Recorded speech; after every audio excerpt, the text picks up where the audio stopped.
Multan board کے زیر اہتمام انٹرمیڈیٹ کے پہلے سالانہ امتحانات پارٹ فرسٹ اور سیکنڈ کے لیے آن لائن داخلہ بھیجنے کا آغاز۔ سنگل فیس کے ساتھ داخلہ بھجوانے کی کل آخری تاریخ، 3 گنا فیس کے ساتھ 9 فروری تک داخلے بھجوائے جا سکیں گے۔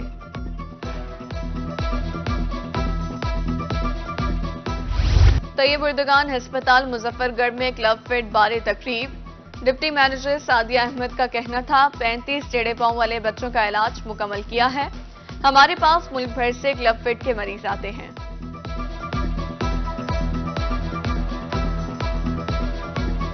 آج ہمارے پاس 35 بچے ایسے ہیں جن کا علاج مکمل ہوا ہے۔ یہ 4 سال پہلے ہمارے پاس آئے تھے، ہم نے ان کو انرول کیا تھا، اور 4 سال کا پورا کمپلیٹ پنسیٹی میتھڈ ہے جو کہ گولڈ اسٹینڈرڈ میتھڈ ہے، وہ ہم نے اپلائی کر کے آج فائنلی ان کا ٹریٹمنٹ کمپلیٹ ہوا ہے۔ میاں والی انتظامیہ نے شہر کی خوبصورتی کا بیڑا اٹھا لیا، نیزہ بازی میں الگ پہچان رکھنے والے پر پپلا بائی پاس چوک پر گھوڑے کا ماڈل نصب کر دیا گیا، چوک پر لائٹننگ اور نایاب پودے بھی لگا دیے گئے۔ یہ گھوڑا چوک کا مقصد تو یہ تھا کہ اس چوک کو ایک تو خوبصورت بنانا، لوگ دیکھیں چیز، اب فرق بھی نظر آ رہا ہے، کافی لوگ پبلک نے اپریشیٹ کیا ہے۔ قائد اور کرسمس ڈے کے حوالے سے ڈی ایچ اے ملتان میں تقریب، project director D H A Multan کی بطور مہمان خصوصی شرکت، bishop of church of Pakistan COP Leopold Roderick کے ہمراہ کیک کاٹا، بابا قوم قائد اعظم محمد علی جناح کو بھی خراج عقیدت پیش کیا گیا۔